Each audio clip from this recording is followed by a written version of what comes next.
इस क्वेश्चन में कहा गया है late m and n be two positive integers greater than 1, then limit alpha tends to 0 for this is minus e by 2, then the value of m by n is you have to fill in the blank। ये clear है। यदि मैं alpha two the power n को t मान लूं तो question थोड़ा सा आसान हो जाएगा। And in this situation alpha two the power m will become t to the power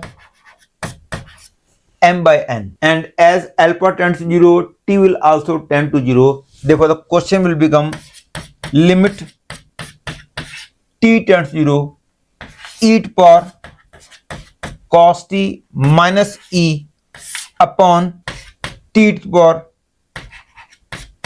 m by n is equal to minus e by 2, and clearly if I take e common I will get e to power cos t minus 1 upon, अब मैं cos t minus 1 से multiply divide कर देता हूं,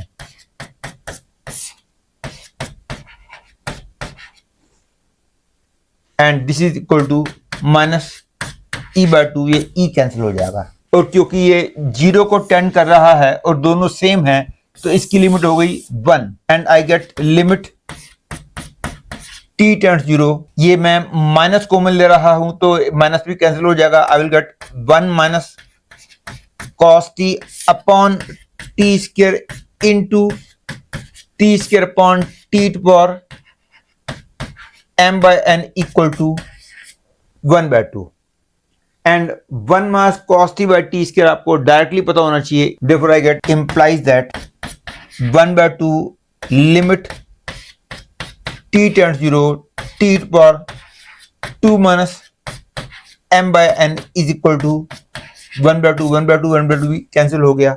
that is I get limit t tends 0 t to power 2 minus m by n is equal to 1।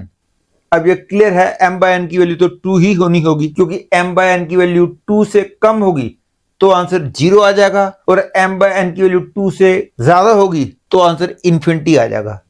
तो 1 तो केवल तब आएगा जब m by n 2 होगा। ये ध्यान रखना कि in the case of m by n equal to 2 ये 0 टू द पावर 0 वाली इनडिटरमिनेट फॉर्म नहीं है, क्योंकि जब m by n 2 होगा तो पावर एग्जैक्ट 0 होगी, लेकिन बेस 0 को टेंड कर रहा है। बेस 0 को टेंड कर रहा हो और पावर एग्जैक्ट 0 हो तो आंसर 1 होता है। 0 टू द पावर 0 को हम इनडिटरमिनेट फॉर्म तब बोलते हैं जब बेस और पावर दोनों 0 को टेंड कर रहे होते हैं। Presently m by n equal to वाले केस में पावर एग्जैक्ट 0 होगी, और एग्जैक्ट 0 वाले केस में ये इनडिटरमिनेट फॉर्म नहीं होगी। उस केस में इसका आंसर 1 आएगा, and therefore from answer 1 I can conclude that m by n is equal to 2।